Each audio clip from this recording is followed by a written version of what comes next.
I love the idea that like 30 people just cheered and nobody else has any idea what's going on. Don't worry, I will explain. But first, look, Ma, I'm an influencer. Uh, Becoming an Epstein YouTuber was not on my personal 2026 bingo card, but here we are. I was a little bit nervous at first when things started going so viral, and started picking up, just because of the nature of the topic. But my god, you guys are just a bunch of sweethearts. I have been so blown away by all of the kind words and encouragement and really smart ideas and critique. Man, and to all of the people, the many, many, many people who made comments like this one here, you are both delightfully morbid and correct. I very much like living and intend to continue doing so for as long as possible. I also like, let's see, what were the other ones here? I don't like heights. I'm a pretty good swimmer. I take good care of my car. I get it regular maintenance. Love my family very much, and yeah. Oh, and I don't do drugs either. As you know, just a hookah in college one time, or a couple of times, but that was it. Um, you guys are my kind of terrible. I swear this thread gets funnier every time I look at it. Um, but yeah, I do want to get serious for a moment though about this because I have seen quite a few people who are genuinely concerned for my safety, especially when it's been a while between videos. So I'm hoping I can put your mind at ease just a little bit because what I'm doing here really shouldn't be putting me in, making me too much of a priority target for these people. I don't have any insider information, and everything I do know, I've already put out into the world, and hundreds, if not thousands, of people are already taking this up and doing it themselves. So coming after me wouldn't unring that bell. It would it would probably make it worse. It would make it ring louder. And like I even saw on you on excuse me on Reddit the other day. I came across this post, which I thought was awesome. I don't know if this person saw my videos or if they just, came up with this idea separately on their own, but you can see they are doing the same sort of the exact same analysis. This is the analysis here. Um, and as far as I can tell, at least, at a glance, I'm going to be trying to recreate this myself as well. And I know some other people that have been. But it seems like they're being very precise, very methodical, and have some really good insights. So I'll link below to the post in my video as well. I think people should check that out. So I still am being careful. I am trying to take all reasonable precautions that I can to stay safe, and I have told my family also that if God forbid something did happen, um, they are going to they would come on the channel and make an announcement about it. And I told them to be specific, don't leave details out or anything like that. No, none of this BS of passed away after a brief illness or anything like that. No, you're going to know what the doctors know if anything happens. But you don't have to worry if I'm not posting for a while.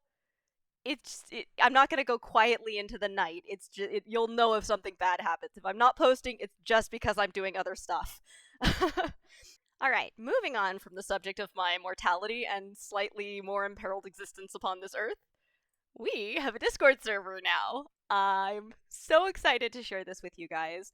Um, I was just seeing so many comments and so many people talking about like wanting to try this themselves, automating it, tons of really great ideas for automation, a lot of like font experts, people who know a lot more than I do, and we'll get into that. I cannot emphasize enough that I am not a font expert.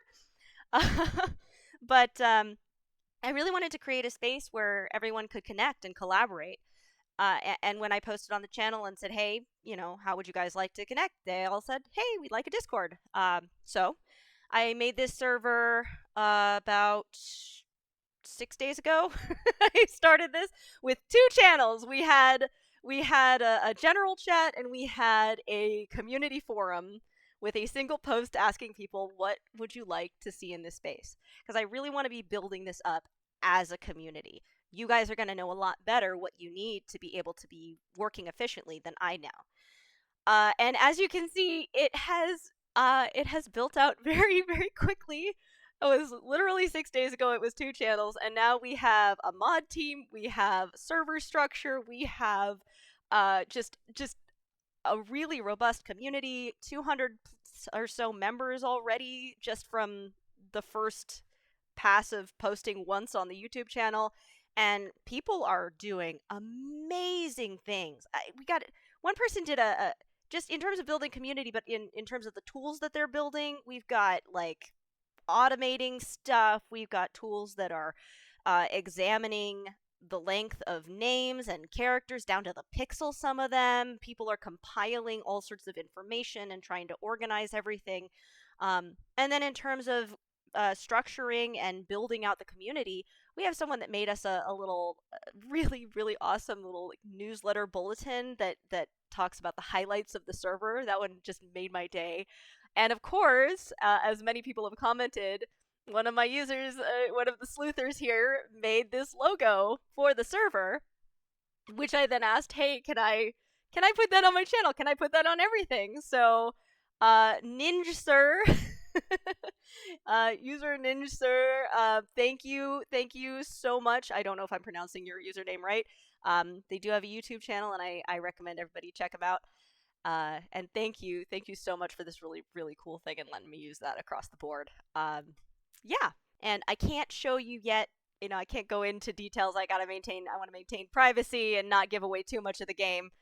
But this community has been incredibly inspiring to me, just watching this grow up. And I know people, I know a lot of people who are regular Discord users might look at this and shake their head and be like, that's pretty basic, hun. But I'm sitting here like, this is magic. What is this sorcery? There's going to be a link below with an invite to apply.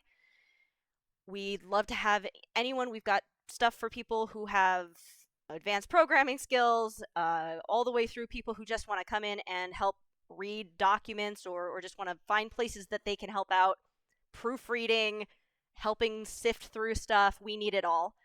And especially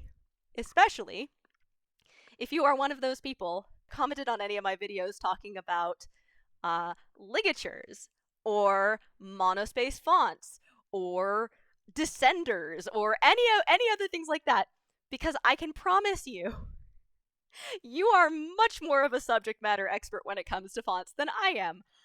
I was proud of myself for recognizing Calibri. Okay, that's pushing it. That's pushing the limits of my font of knowledge. Sorry, had to make the pun. I can't promise I won't do it again. It's been kicking around in my head for weeks. But I'm already pushing up against the edge of what I know here. So if we're going to be automating and expanding this at the rate that we want to, we're going to need you guys. We're really going to need your help and your input on this. And speaking of my limited knowledge of fonts, you get to see my pretty desktop image. There we go. Speaking of my limited knowledge of fonts, let's talk about ligatures. I told you I'd explain what this was about.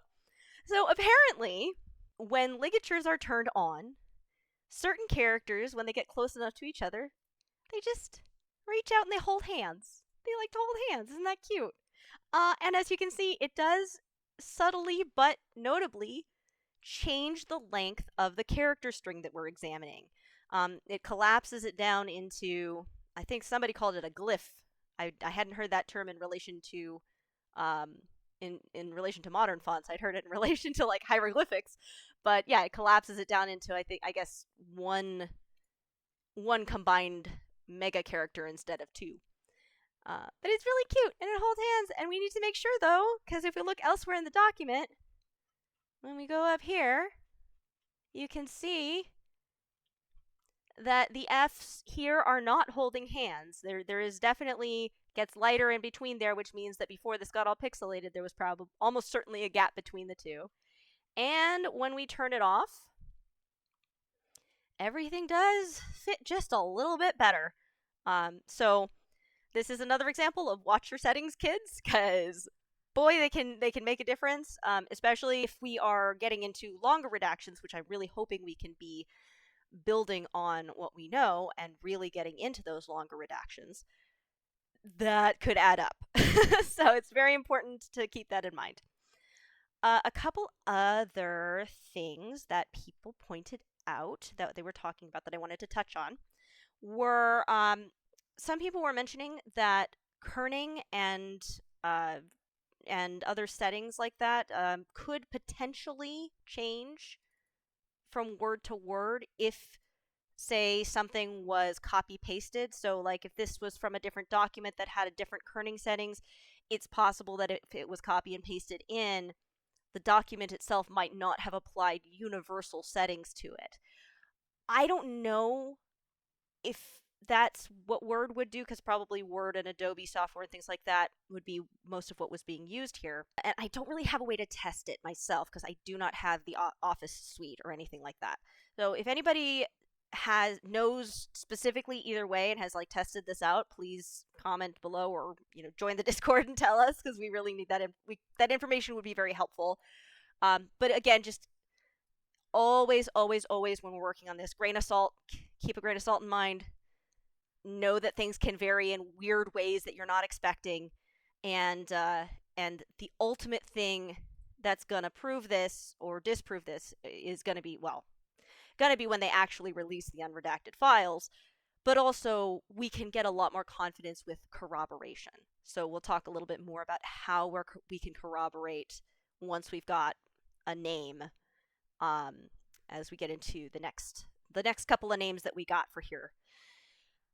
Other things I wanted to go over. Let's see. We got the messing with the kerning. Oh, right. I wanted to respond to a lot of people who were pointing out that the tall boxes, so E, F, and G, were all taller than others in the document, and they suggested that could mean that there are descenders, or longer letters that drop below the line, or letters that are taller that they're trying to hide. I think that very much could be true, and I think it's really, really good to be looking carefully and identifying all of the characteristics of the boxes, because they can tell us a lot, and it does seem to hold true for these two here. Oh, dang it, I forgot to... well, that's a spoiler alert. I forgot to delete that and type it in. Oh, well. But yeah, we can see it holds true for these, and it is points against potentially Les Wexner being in this box. But at the same time, I've seen other redactions that are just messy. I've seen sometimes there's just like random variation without any rhyme or reason. I think people are going very, very, very fast when they're putting these together in the DOJ. They're just going through these as quickly as they can and trying to get boxes over and make sure that they've covered everything. And they're not doing a great job, but they tried, you guys. They really tried here. So definitely something to consider. Definitely something that can point you in a direction of likely things that you can try. But also, I would be very, very cautious about drawing conclusions from just that. Let's see. Another one that we got some really, really good feedback on is a few tips on spotting pixels. And these were a few things. Some of them I had done before, but I forgot to, or I didn't think to showcase them. But I think it's really worth showcasing here. So I'm going to turn this off, and I want to show you guys two tricks for having an easier time spotting pixels. Let me turn off the arrows too. So first of all, one person pointed out that you can hover over some of the areas, and some programs will show you what the hex codes are. And you can actually do that with Affinity Designer 2. Right. I was going to tell you guys this because that's another thing people asked. I am using Affinity Designer 2. That is the software I'm using. Sorry I didn't say that earlier. I think there's a free version of V3 is out. They got bought out by Canva, so I've heard it's still good. I've heard it still has all the same functionality, um, at least for now. And it is free to use and has all of the same features plus the features of the other two programs in the Affinity suite. Anyway, the way we can check in Affinity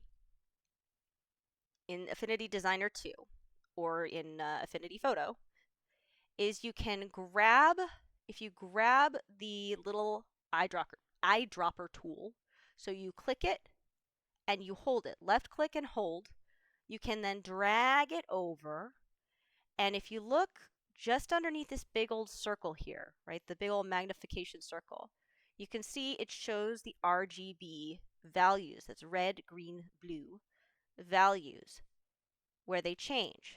And so you can use that as an opportunity to see if there might be some really subtle changes between pixels that the human eye doesn't immediately pick up. And to be fair, that's kind of how these things come into being in the first place, is that there's something that is too subtle for the human eye to pick up, and then it anti-aliases, and the computer sees it, but the human didn't. So yeah, that is one trick that I thought was really, really neat when I saw that. Just recently, somebody put that one. The other trick that I wanted to share is to do adjustment layers. Specifically, my favorite one is curves. So to do this, we're going to add what's called an adjustment layer over the top. And we can do that by clicking here and selecting the one we want. Or we can go up to, I think it's layer, new adjustment, and then we're going to come down to curves. Now, not all of the programs are going to have the same path to get to this tool, but most programs do have a curves tool. And what this does is it allows you to kind of fine-tune and mess around with groups of color values. So groups of lighter, darker values. So we can, for instance, if we want to lighten just black, we can move that up there. If we want to make it darker, come on, yeah, there we go. We can move that there. That takes the white. And we can also start messing with all of the stuff in between. And that's where it starts getting more interesting. Because you can start really subtly shifting what's happening with the colors, and you can find different spots to mess around and just play with it and start seeing where things transform, where they change, and get a better feel for the shape of an artifact than you would be able to get just from the base settings. So that is the curves layer, that is the curves adjustment. I recommend always doing it as an adjustment layer over the top rather than destructive editing, which is like trying to edit the layer directly. So make sure that you're doing that. And yeah. All right, so now that I've shared some of my favorite tips and tricks that I saw in there in the comments, and by the way, there's a lot more than that. I highly recommend, people kind of scroll through and take a look and see if you find any, because there's so many really talented and knowledgeable people commenting on this. There's the abundance of nerdery is just, oh, I love it so much. But now that so many people are trying this themselves, I think it's really important to talk about a couple of other topics. These are not specific techniques, although I will be using some of the two new names I found to talk about these a little bit more. But I would argue they are more important and more foundational to successful analysis than any specific technique. And that is, first of all, our mindset when we're approaching this, and what we do after we find a name, right? What comes after, what comes next. So first off, let's talk about the approach. And to do that, I want to talk about one user I keep calling you guys users, sorry, one sleuther who had a comment on my last video. Whoa. Let me Control Z that. Hello? There we go. So one user shared a comment that I thought was really, really, really, really insightful. They noticed that at one point in my last video, I picked up the text box and just nudged it a little bit. And they called that out, rightfully so, because they were worried that I was accidentally, like not even noticing, but that I was accidentally shifting and impacting and putting my thumb on the scale, literally nudging the results in the direction I expected them to go. Fortunately, in this case, that's not what was happening. I had just kind of finished working on these for now and was setting them aside and working on what came after. And I don't like making more than one text box because it gets really annoying to work with a lot of text boxes, and I'm sure that is not probably the best way to do this, but allow me this one cut corner. I don't like working with too many text boxes. However, it did get me thinking about this because it is so easy to accidentally nudge things in the direction of our expectations, especially once we think we have an answer. The human brain really likes to get an answer and then not think about it anymore. We don't want to spend time and energy reevaluating. And that is not a bug. That's a feature of our brains. Let me be clear on that. That is actually a really, really useful trait if you are someone hunting on the savannah. You know, we came up into being as hunters and nomads on the savannah or whatever it was. You don't want to be expending extra energy and burning extra calories rethinking over and over and over again stuff you already know. But that also creates a blind spot. Second, we think we have the answer. We are primed to see everything that supports our answer, and we are very easily miss what counters our answer. So how do we account for that? How can we address that? Especially considering that it is really unpleasant to be wrong on things. It's it's deeply unpleasant. But the way I like to think about it is I'm not trying to be right. I'm trying to get it right. And in order to get it right, you have to be willing to be wrong. It is not only not a bad thing to be wrong, it is just a fundamental part of the process. And there is a distinct possibility that I am wrong about every single one of my conclusions here in front of thousands of people, at which point, if that gets proven that way, I'll just slink off into the woods and spend the rest of my days subsisting off of mushrooms and wild onions. I kid. But we need to be able to put ideas out there and talk with other people and approach this with a level of curiosity and humility to be able to accept what other people are saying when they think that we are missing something. So there's a book I was looking at recently called The 90-Day Novel by Alan Watt. He talks about holding our ideas loosely, right? And he was talking about it in the context of like developing a plot and holding your creative ideas, but it also really applies here. Even if something seems to fit perfectly, we need to be ready to reconsider if new evidence comes in. And we need to be ready to re-examine every conclusion that comes after that, too. Every conclusion that we made after that. If we find that one of our conclusions is faulty, and we made a bunch of other assumptions based on that, and and built on that one conclusion, we have to be ready to go back and look through step by step every single thing that came after.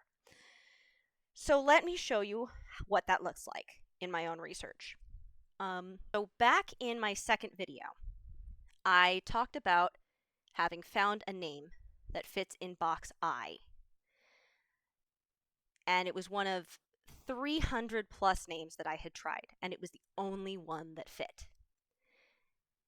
Now, the person that I had found, if it was that person, it would have been an absolutely explosive revelation, I think. This was before the previous drop, or before the latest drop had come out. This was a person who had past connections to Epstein and was also connected to a certain sitting president, was very close with him. And in the process of researching the person that I thought for Box I happened upon another name that was connected to this person. They had been in the same episode of this one TV show, and they seemed like they might have some connections. And this person here that seemed like they fit and they matched up to, at least somewhat seemingly matched up to the pixel artifacts and everything. And they were connected to P. Diddy in the music industry. And I was like, oh, it's all coming together. It would have been absolutely an insane revelation. But when I looked further, the evidence did not corroborate my findings. I went to this person's Instagram because they were very, very active on Instagram. And I scrolled all the way back through their Instagram to the time period when this email was sent. And there was just no indication that they were in Florida anywhere around that time.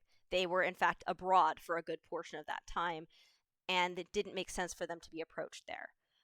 And that means that there's another name that can fit, and we do actually have a name now that would fit better, which is Haley Robson. Let me be really clear. Please never send hate never send hate the ways of any of the names that you see here.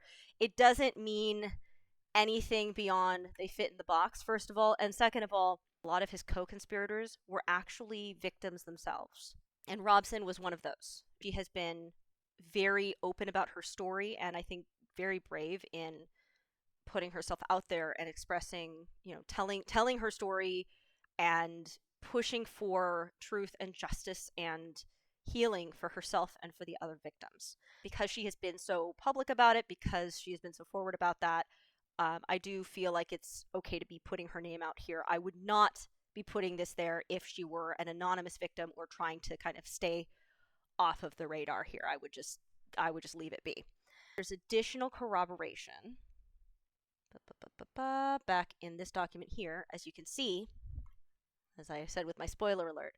Her name also fits in this other document in a different format, in a different font, in a similar context.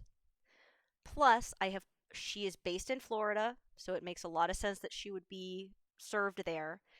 And she appears quite a bit in several documents as a defendant and alongside Sarah Kellen. So that name makes a heck of a lot more sense, even though it's not nearly as explosive as the other revelation would have been. At the same time, if it's not the original name I thought, then that one conclusion that I was like, ooh, maybe that one in Box J, that one also no longer makes any sense. It has no connection, no tangible connection to Epstein in any way. All right, let's talk about the other name that I have found that someone suggested to me for this guy here. And this is another name that I don't think it's this person.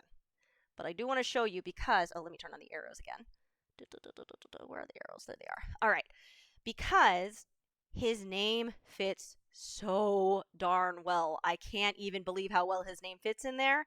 So I'm going to show you right now. It is, but I don't actually think it's this person. Gerald Lefcourt. There it is. Now, Gerald Lefcourt was one of the main lawyers that helped orchestrate the 2008 plea deal, the sweetheart deal that got Jeffrey Epstein out of trouble and back into the world. So his name fits. It is a round first letter. It has the T at the end. It fits the length perfectly, and it pushes everything correctly. But he's not an engineer. I have found some very loose corroboration. Let me show you. If we go into AI mode and we ask, why would Gerald Lefcourt be called Jeffrey Epstein and Lane Maxwell's chief engineer?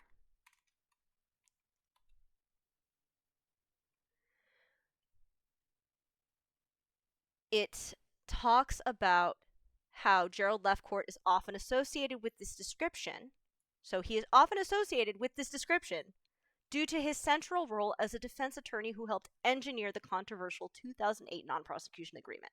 And that would be interesting if it were true, and if I could find any corroborating documents, anything that actually said this. It just seems like this could be an AI hallucination. I asked in every way I could possibly think of to see if I could find a document, and I have not. Now, I have put in a call. I'm trying to get in touch with a person named Lev Parnas, who Ellie Leonard knows. I've asked her to introduce us. He's been really busy, but he was he was in that world for a long time. And Gerald Lefcourt, I believe, according to Ellie, was actually his lawyer at one point. So we might be able to find out from him and get corroboration that could maybe make this more of a likely answer. But until we get something like that, I think it's a much safer bet that there is somebody who was like an IT person that they were trying to subpoena to get records of the security and the surveillance systems, rather than calling the chief lawyer a chief engineer, you know? But C-Leet where are you? C-Leet, you're off the hook for now. And QK over here, I still have my eye on you. That is about all. Oh, right, there was one other thing that I noticed that was very odd to me about the document, because we want to look at corroboration, and we also want to look at context. So one other really interesting thing that I noticed when I was going through this again is there's one bit that's really missing from this summary.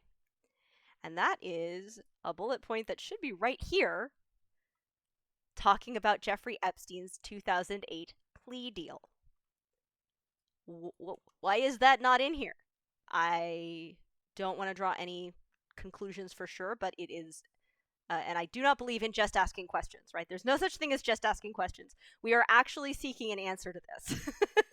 Why is this here? I'm not trying to imply that there's anything nefarious. I'm not trying to imply, but understanding why they left this off could be potentially an avenue of investigation, shall we say. All right. This has been a long one. And I actually have figured out a way that I can edit a little bit in post. I will edit a little bit in post for you guys. I will cut out some of the ums and the spaces where I just pause and have to sit for a minute and stare blankly at the wall while trying to gather my thoughts around this. It's funny, making a video for 9,000 people is a little bit more nerve-wracking, a little bit more stressful than making it for like 100. But don't worry, keep on coming in. Definitely check out the Discord if you're interested in helping out, and I will overcome my nerves and continue to make these videos for you guys, regardless of how big this channel gets. In my next video, I have been asked to make a tutorial. Like, a few people have asked me to maybe consolidate things down and put everything into one tutorial video. So I have been working on that.